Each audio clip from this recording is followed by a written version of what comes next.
Welcome to the Richard Hanson Show.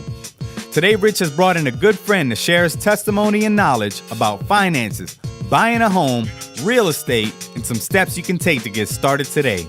We hope you enjoyed tonight's episode. Here's your host, Richard Hanson. In 1974, Ray Kroc, the founder of McDonald's, was asked to speak to an MBA class at the University of Texas. Immediately following his powerful yet inspiring speech, the class adjourned to join Ray out for a few drinks. Now, as they were sitting there with their drinks in their hand, Ray graciously stood up and he asked all of the students what businesses did they think he was in. Now, everybody was chuckling and they said, "Of course we know what business you're in. It's the hamburger." And Ray chuckled. "That's what I thought you would say." He paused and quickly said, "Ladies and gentlemen, I'm not in the hamburger business. My business is real estate." Powerful words from a powerful man. Hey, what's up, guys? This is Rich, and I'm super excited to be able to come to you tonight, wherever you are in this great, wide world. I thought that was a powerful segue to what we're going to be talking tonight, because I'm in the studio with a good friend of mine, Will Redondo. Will's not only an entrepreneur, an investor, but he's most noted for his real estate career. Will, how are you doing tonight? I'm doing awesome. Glad to be here, man. Well, we are super excited to have you in the studio. Just for those that may have never heard you before or don't know anything about your background, give us just a little bit about how you got started in real estate. Well, I got into real estate purely by accident, actually. When I was in my early 30s, I bought a house. My wife and I, just us. We had no kids. And then as the kids came, house got too small. So that we looked across the street, a couple of blocks down. It was a house that was big enough for us to put our 3 kids, then we couldn't fit in the house. The market at the time was pretty down. So instead of selling my house, I decided, let's just go ahead and rent it and let the rent pay for itself. And so it did. Before we knew it, that note, back then my note was $550 and my rent was $600. So right off the bat, I was making $50 a month. Well, that looked pretty good to me. A couple of years later, I said, this is really a good idea. So wife and I looked at each other and we basically started saving money to buy our second rental investment property. And we've done that for a few years and we've been very successful at it. It's been awesome for me. I think that it's the one way that anyone can reach retirement and be prepared for it. In my estimation today, most people are not even able to put their hands on $1,000 for emergencies. Why? Simply because they're not disciplined to save. We were looking at earlier at statistics, and 56% of the people, according to Forbes, cannot put their hands on $1,000 for emergencies in checking and savings account combined. That is sad. So that what I would like to accomplish here is to make people realize that you got to start somewhere, one step at a time, little steps. Save 100, save 200. I believe everybody should save at least 10% of their money for the future, and that's how I did it. I basically saved a little bit here, had my down payment for the next one, and their homes, they pay for themselves. And I tell everybody, all my friends, I've been preaching real estate forever. Seems like, and some people listen, some people don't. But the thing is that you and I are going to reach retirement age one day, and most people are not going to be ready for it. Most people figure that Social Security is going to take care of them. Believe me, it's not. So that's how I got into it, purely by accident. It's been good. I'm a real estate broker, an investor, and like you said, an entrepreneur. I tried several things during my lifetime. Real estate's been the one that's made it possible for me to basically live a life that most people would like to have. I don't worry about where my next bill is going to be paid, or if I want to take a vacation, I take a vacation. But I love what I do. I love to work. I love real estate. So I'm at 67, and I don't plan on stopping anytime soon. My goal is to teach everybody and show everybody that the future is going to get here, and they need to get ready for it. Well, you know what I love about you, because that? I've heard through the grapevine, though you may be 67 years old, that you're already talking about going in and expanding your real estate company. Is that true? That is true. That is true. I just bought a real estate franchise. I gotta have a challenge in my life every day. I gotta have something new to shoot for. I have a small real estate company right now, and I used it all these years. I've been a broker for 34 years. I used my broker's license basically for my investments, so I can get some of that commission back. 4 years ago, I decided it was time to make some money with it. I took it slowly. Got a couple of agents. We're doing really great with it. Therefore, I decided that it was time to take it to the next level, and I'm shooting for the future. I'm remodeling my office. I'm hiring a few agents, and I'm going to hopefully have seminars and teach people how to get ready for the future. I think that's so important about being prepared for the future. Now, Will, in my estimation, studying the lives of successful people, one of the greatest things that I've noticed about those kind of people is the diversity of their assets. In other words, they don't just rely on one source of income. They have multiple streams of income. And that's one of the things that drew me to you, is not only are you in real estate and investing, but you also own an insurance agency. I mean, how did that happen? Well, I got into insurance when I was right out of high school. It was, again, an accident. I was pumping gas at one of the Motel service stations, and my dad was paying me, because I worked for my father after high school, and he was paying me $100 a week. And my dad's best friend came and said, "Hey, you think that Will might want to try something new?" And he said, "Ask him," and he did. And I said, "Well, how much does it pay?" He said, $160. So I said, "I'll take the job." And I started at 21 in the insurance business, and that was my main source of income for years, until 1983, when I then again by accident became a landlord, and that's when I realized it was not just insurance was my income, my everyday expense paying thing, but real estate became my side money at first, and now it basically it's my future, It's the only way that I can see for people to have a secure retirement. Real estate goes up and down, okay? Real estate will go up, we'll have crashes, but the fact is that if you have rental property, the rents will have to be paid because they need to have a place to live. If the house goes up $100,000 or goes down $50,000, who cares?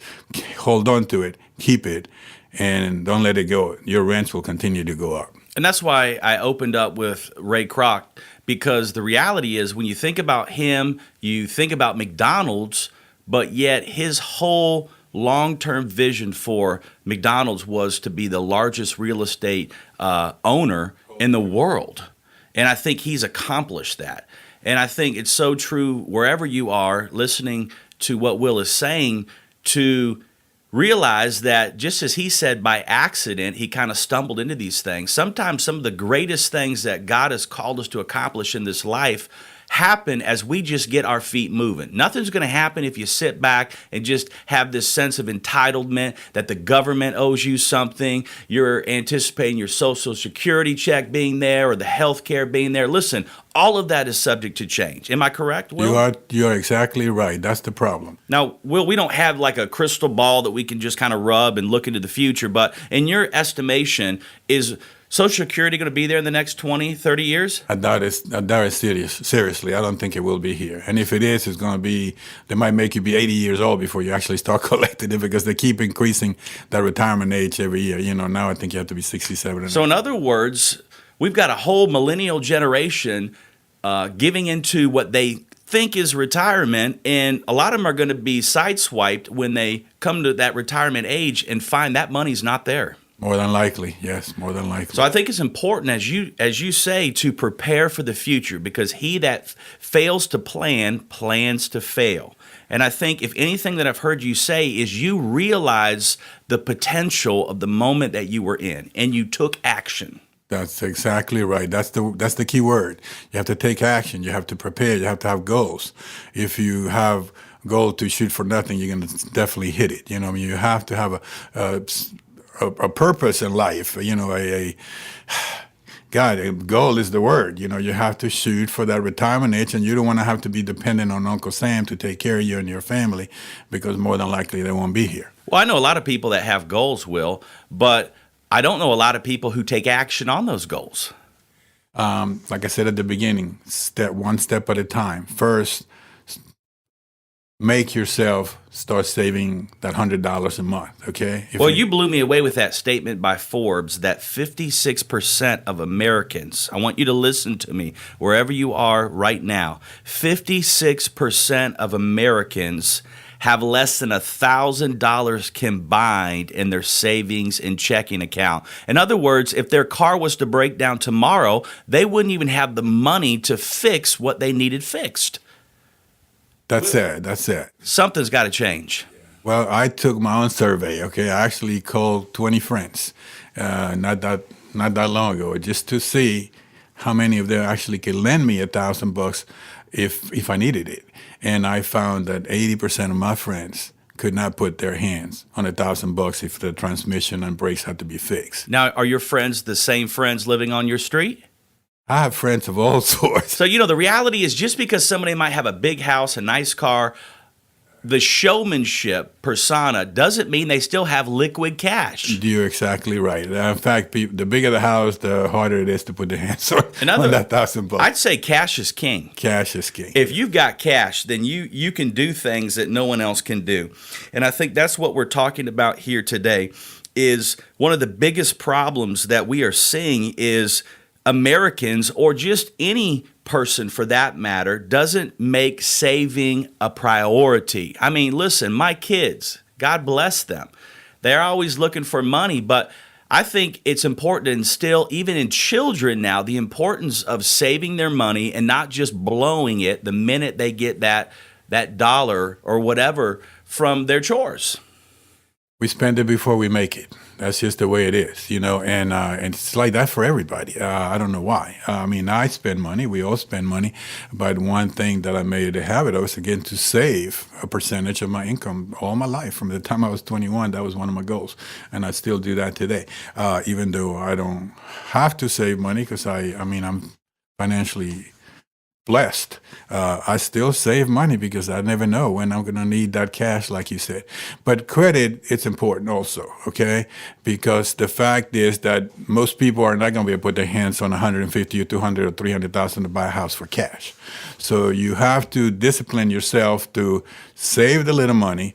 You have to discipline yourself to use your credit wisely. Okay, most people take a credit card. They might have a $3,000, $4,000 credit line, and they'll use it and to the maxed out, and they're paying minimum payment. So that's not going to work.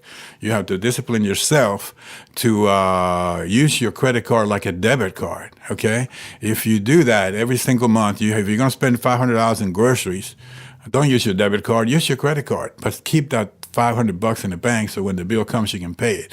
Build your credit because you're going to need it when you want to buy that first house. And I think that's a huge problem. So many people right now are not able to purchase a home because they don't have the credit. Now, listen, I'm not saying there's anything wrong with that. I know personally that we have rented at times throughout our life, but ultimately I believe God wants us to own land. Because he that owns land, there's something happens when you own something. It's tangible. It can't be taken away from you. But oftentimes when we're just renting for the sake of renting, we are, in my estimation, just kind of throwing away money.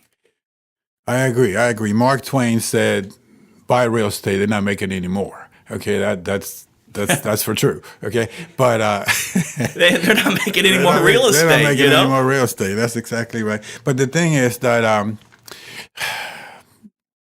again, I'm a real estate investor. I believe in it, and you need to. Why pay your landlord? Let's go back to this. Why pay your landlord's note when you can be paying your own house note? I make it a habit. I did this three times last year and twice this year. My tenants, when they first rent from me, I tell them, I say, hey, you don't want to pay my house note. Let's work on your credit. Let's work on you saving money. I did this 3 times last year. Last year I did twice so far this year. I've taken my tenants that were paying me rent, and I've made it possible for them. I taught them how to save the money, how to get that credit straight. And one took me a year, one took me 2 years. By now, last year, I turned 3 of my tenants into homeowners and 2 this year. And that makes me feel really good. Well, that's awesome because, you can give a man a fish or you can teach him how to fish. And that's what I love about you is that you have this passion to educate people on how to practically make those first steps. And now you are way down the road. In fact, it's hard for me to even see you. I got to get my glasses on. You're so far down in your career. I'm just taking the baby steps, okay? Right. So talk to me. I'm listening to what you're saying. We own some rental property, and we got into it by accident too.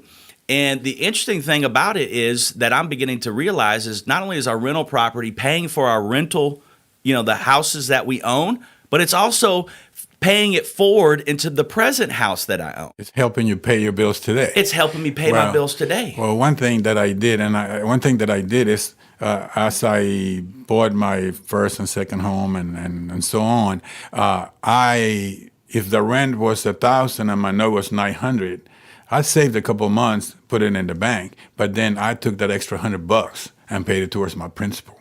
As your rent goes up, your note's still going to remain the same. So you take that rent increase and put it towards your payment, that 30-year note's going to turn into a 10 and 12-year note. So you can pay your house off in 10 years if you're disciplined enough to do it. And people are afraid to invest in real estate. Say, being a landlord is going to be a hassle. Say that again. I want everyone to hear this. People are afraid to invest in real estate because they think it's going to be difficult. It's going to be a hassle. They're not going to have the money to fix that air conditioner. But believe me, if you are disciplined yourself and you take that first rent or two and you save a little money, put it on the side, when things break down, you'll have enough money to fix it. Okay? It's just the way it is. It's worked for me. I have had last year. Okay, I had to replace 4 air conditioners. Oh wow, that's heavy. Okay, but guess what? I had to put the money aside to take those air conditioners. Now it's taken me 29 years to get to where I am. And I'm not going to tell you how many homes I own because my wife will kill me. Okay, she told me right off the bat, "Don't you go tell anybody what you have," and I don't have to. What I want to tell you is that real estate is the way to reach retirement and have a secured income. Rents will go up. Your note will stay the same if you pay the extra money that you get on your rent every time as your rent increases. You will have the house paid off a lot sooner than you think. You don't have to have that 30-year note. You can turn that 30-year note into 10, 12, 8 if you just discipline yourself and do it right. And I think it's so important for those that are listening tonight is, number one, you have to discipline yourself. We've been talking about health in the past and how we have to live a disciplined life with our health. We've been talking about relationships and how we got to discipline ourselves in relationships. And what we're hearing tonight from Will is that we have to discipline ourselves in the area of savings regarding real estate. And the thing is about savings is, I know, Will, that you're a religious man. And that's one of the things that I love about you. You put God first in your business, and because of that, God prospers everything you put your hands to. Now, from a religious standpoint, let's just say people are listening tonight, they have no faith in God or whatever they may find as their God. The point is, I think it's important from just a biblical standpoint in the area of savings is that we learn to put God first. Could you kind of just explain a little bit about that? I agree with that. I see. We must give God our first increase, our 10%. We need to do that. But we also need to pay ourselves, because we can pay everybody else. We can pay, but if we take care of God, He's going to take care of us. One thing I can tell you this, I don't worry about anything. I put it in His hands, and He's blessed me tremendously. Every single day of my life, I wake up saying, "Thank you, Lord. Thank you, Jesus, for the things that you have done for me already and the things you're going to do today." So if you remember to just get up in the morning, thank God that you have another day and the opportunity to do something good for yourself and other people, just don't stop. Do what you have to do. Take that step. God is awesome. He is the best thing. My life has been changed tremendously. It's been quite a few years since I met God and I was born again. But and at times I had my ups and downs. We all do that. Oh, we all do. We get hot, we get cold with God, and I tell you, the times in my life that I found myself more productive and high as a kite, without drugs, is when I put God first in my life. This real estate business that you brought up earlier that I'm going to start. Well, I have I'm feeling so high and great and awesome about life that I just can't help but to just do something new. I don't plan on dying anytime soon. I'm 67. I think that God's got many years ahead of me, and I want to make those years productive, not just for myself, but I want to help other people reach their goals and meet those challenges, because life is a challenge. Oh, it's full of challenges. You know what?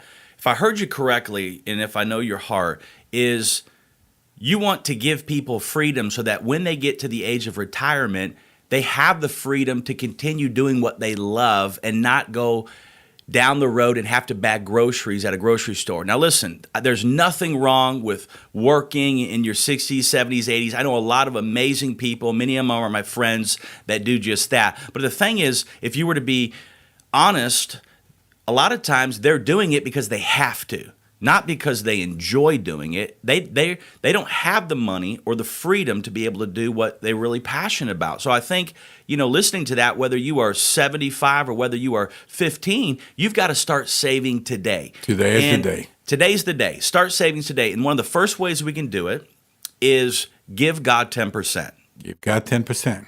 Just give him the top 10%. Give them the top 10%, and then take the next 10% for yourself. So what you're saying is, one of the ways that you've been successful is give God 10% and give yourself 10%? That's exactly right. And it's tough. It's difficult. And many people think, okay, I got to give the church 10%. Well, I don't necessarily have given the church itself the 10%. I've given many people, that 10%. It could be people that need help with a house note, or people that a car broke down, or they may need this or that. So not necessarily in my case, it's been like that through my ups and downs in my beliefs in God. I always give that 10% one way or another, whether I give it to a church or give it to a ministry or give it to someone that was in need. That was my 10%. So if somebody was to inquire tonight about having your phone number, should I just go ahead and pass it on? Yeah. Anybody who needs some money, we'll just pass on the number. No, please don't do that. I wouldn't do that. I'll be happy to help anybody I can, and I'm not. I love to help people. That's the whole point of savings, is not so we can have a stockpile and live in fear. It's so that we can be a blessing to others. We can be generous. That's exactly right. God wants us to be generous. And if we're going to be generous, then we got to have something to give away. And it's not just, listen, guys, it's not just all about the money. What about giving away your time, giving away your gifts, giving away just being with somebody? I mean, I think you got to hear this about saving. The king eats first. We've got to take care of ourselves so that we can be a blessing to other people. One of the other things that I see, that we're talking about is so many people talk about the future, but yet 5, 10, 25 years, it's going to be right here. And we're all, we've got to stop talking about the future. We've got to prepare with actionable steps for that day. Because listen, I wish I would have heard you 20 years ago when I was fresh, green behind the ears out of high school, because I would have gone back. How I longed to go back and start doing some of those steps. But I didn't have the access to men like you. I didn't have the people around me that were speaking that kind of language to me. It was basically you go out there and bust your rear and try to provide for your family. And I think there's a lot of men listening that are doing just that. They don't know to do these kind of things. They just think that they are stuck at a dead-end job. And what I'm also hearing you say is you've got a little side hustle. What exactly do you mean? Well, the side hustle is you started out, hey, $100-something bucks a week in insurance when you were fresh out of high school. But then you said, you know what? Why not get into this and a little bit of that? And those multiple streams, fast forward all these years, you're 67 years old and you're doing things that most people only dream of. That is true. I've tried several things in my lifetime. Look, I've done construction, and I don't mean construction myself because I can do it. I can put a few nails Listen, down. it's dangerous But if you give me a hammer. I mean, I've got into remodeling. I've done different things in my life. I mean, I sold siding, sold windows, did all kinds of different things. And the thing is to try.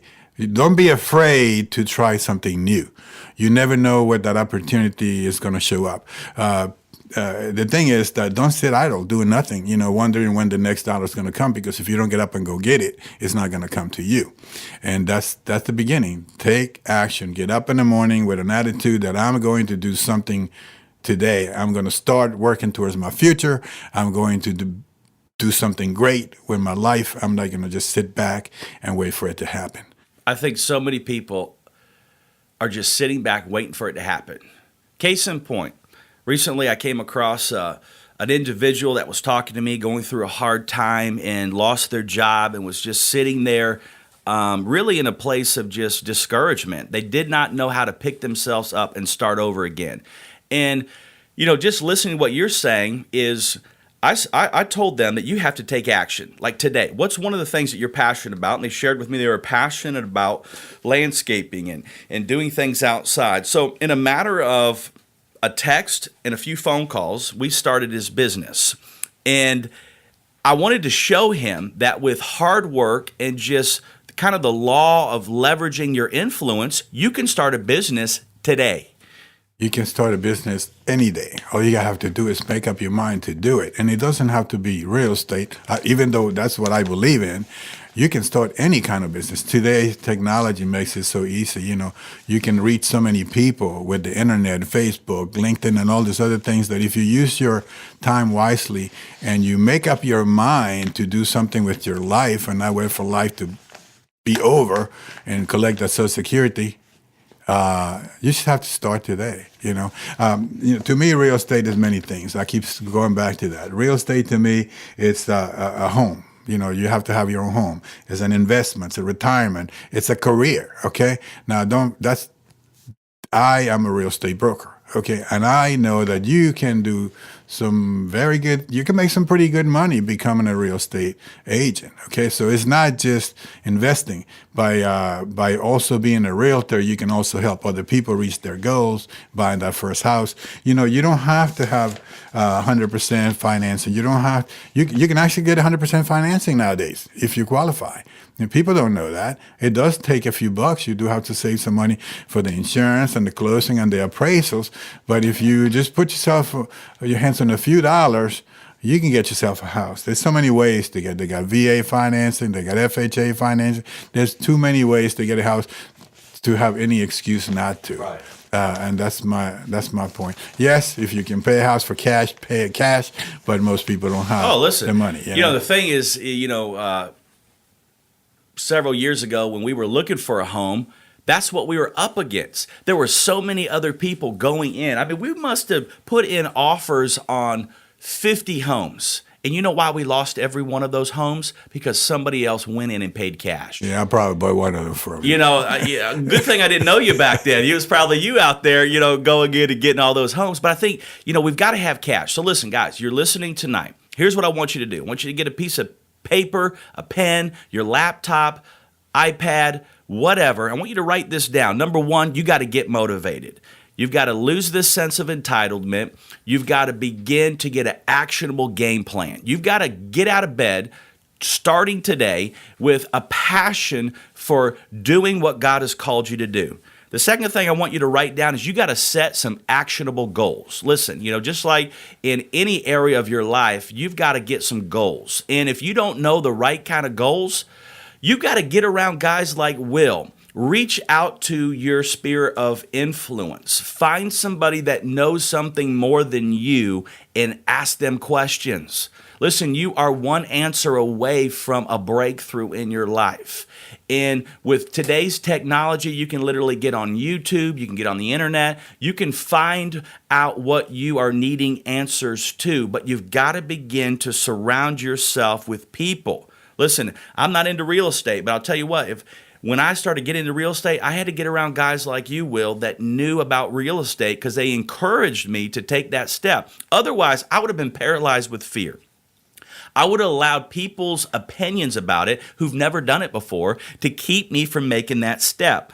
Listen, the next thing I want you to do is you got to make a decision. I heard you. I love what you shared about even when you were out of high school, because I know there's probably high schoolers or college age people, millennials that are listening to this right now, and you've got to make a decision. I know you've got the whole world in front of you, and you might even be taking certain classes for your future, but you've got to make a decision today. You've got to visualize it in your mind that you are going to be successful, that you don't have to be like your great, great, great, great, great, great ancestors. You might have been born broke, but you don't have to stay broke. Let me say that again. There's a huge difference between being poor and being broke. We've got a lot of people that are just saying they're poor, and the reality is they're just broke. They don't have 2 nickels to rub, and they're looking to the government and everything else to take care of them. Listen, guys, when you connect to the higher power, when you connect to the source, when you connect to your creator, then what happens is God begins to cause creative things to begin to flow out of your life, and you begin to almost begin to manufacture a sense of purpose in your life, and that purpose attracts wealth. Would you agree with me on that? I agree with you 100%. Purpose attracts wealth. So you've got to make a decision today, whether you have $100 in your bank account, whether you have $1 million in your bank account. You can get better if you're willing to do what it takes. The next thing that I heard, Will, that you said that I love is you've got to thank God. I mean, I know a lot of guys that are successful, but they don't attribute it to God. They attribute it to their charisma, their college education, how well they've climbed the corporate ladder. Listen, at the end of the day, without God, it's all pointless. It's useless. I know a lot of wealthy individuals that are going to be surprised that when they go to the grave, the bank doesn't follow them in the hearse. Listen, whether you are a CEO tonight of a multi-billion-dollar corporation or whether you are a janitor at your local school, the reality is you both are going to be buried next to each other. You both are going to be buried next to each other. So we've got to come to the realization that we are here for a purpose, and that purpose begins and ends in God. So thank God today. Gratitude is so powerful. Wouldn't you agree, Will? Well, that is the key. That is the key. Be grateful for everything that you have, for every minute of your day, for every breath that you take, because God has given that to you. And without those 3 things, you wouldn't be here today. Like I said earlier, I wake up thanking God every morning, not just for what he's giving me, but what I know what he's going to do for me, for giving me the ability and the want to do better for myself. And another thing that I need to say is this, very important. Otherwise, I don't want to forget this. Your wife, if you're married, your wife is one of the main keys for your success. Oh, okay? I think you probably hit on a lot of pain points out there. It is the truth. But it is so true. My wife has always been giving me what I needed, the courage, the purpose. She's never given me a hard time. When I had to do something, make a decision, she allowed me to be what I wanted to be. There's times when she kept me in check, thank God. But your relationship is very, very important. If you have somebody that's pushing for you, somebody that's giving you courage and giving you that extra push. Yeah. Sometimes it's what it takes. And I want to make sure that people realize that if you have the wrong relationship in your life, you're not going to make it anywhere. I tell you that because I know from experience. Okay, I've had other relationships before Nancy, and I tell you, I had the same ability, the same want to get up and go that I have today, but those relationships kept me from moving forward. So if your wife is going to give you the support that you need, you're going to get places. Behind every successful man is a greater woman. I agree. And, you might be listening tonight, and maybe you're single. Listen, there's nothing wrong with singleness. It's awesome. Appreciate it while you can, because someday you may not be. But here's the thing. whether you're single, whether you're married, having the right partner in your life can make or break you. And it's so important, especially in the area of success. Because listen, Will, we all know men that have been very successful that have lost their entire wealth over a failed relationship. Yes, it happens every day. It happens every day. And listen, guys, this is not a knock. This is not throwing any stone. This is a serious matter.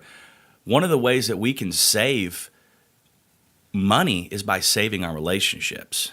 Because you listen, when we lose that relationship, we lose oftentimes our wealth.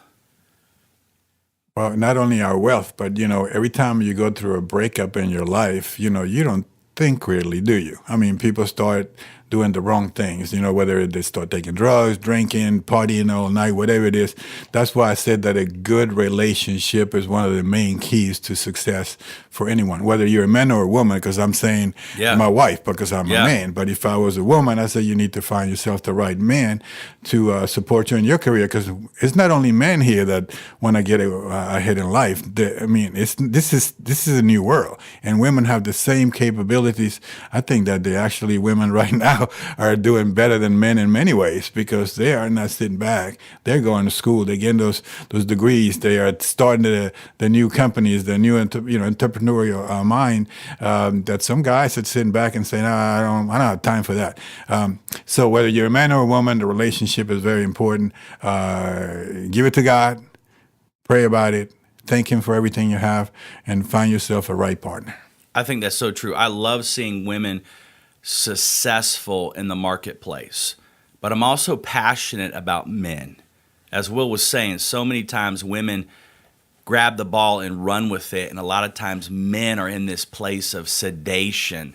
And sometimes we just need to get hit square in the face to wake up to the reality that God has called us to be a king. And to be a king, God wants to give us a queen. He wants to give us somebody that can be entrusted unto our care, that we take care of, and that we can raise a family with, and that we can enjoy the life He intended us to have in the future. So we're not one of those individuals that find ourselves caught off guard, strung out in just all sorts of horrible situations, but yet we have prepared ourselves. Because I believe if we were to climb the ladder on a boat and look into the future, almost like the Titanic, I believe that if we don't prepare, that we are on a crash course to an economic disaster. And I think what you were saying, Will, is so important. I mean, so important, because what you are basically saying is we have within ourselves the ability to alter the course of our destinies and potentially advert hitting that iceberg and causing more losses in our life. And I pray that every one of you listening tonight heard, and not just heard it with your ears, but caught it with your heart, what Will was sharing with us about owning real estate, saving money, getting motivated, setting those goals, getting around people that know more than us, visualizing us getting out of where we presently are, thanking God for all the success He is giving us, living a generous life and blessing others, and praying every day for God to give us the wisdom that we need. And last but not least, one of the most important things that I am personally taking away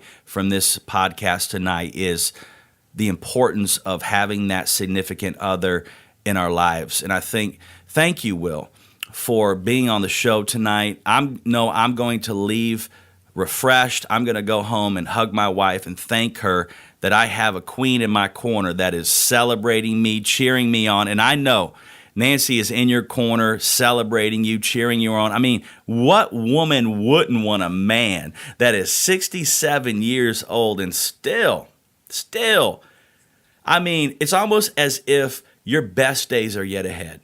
And I'm so honored that you came tonight, Will. I'm so blessed to have you in my life.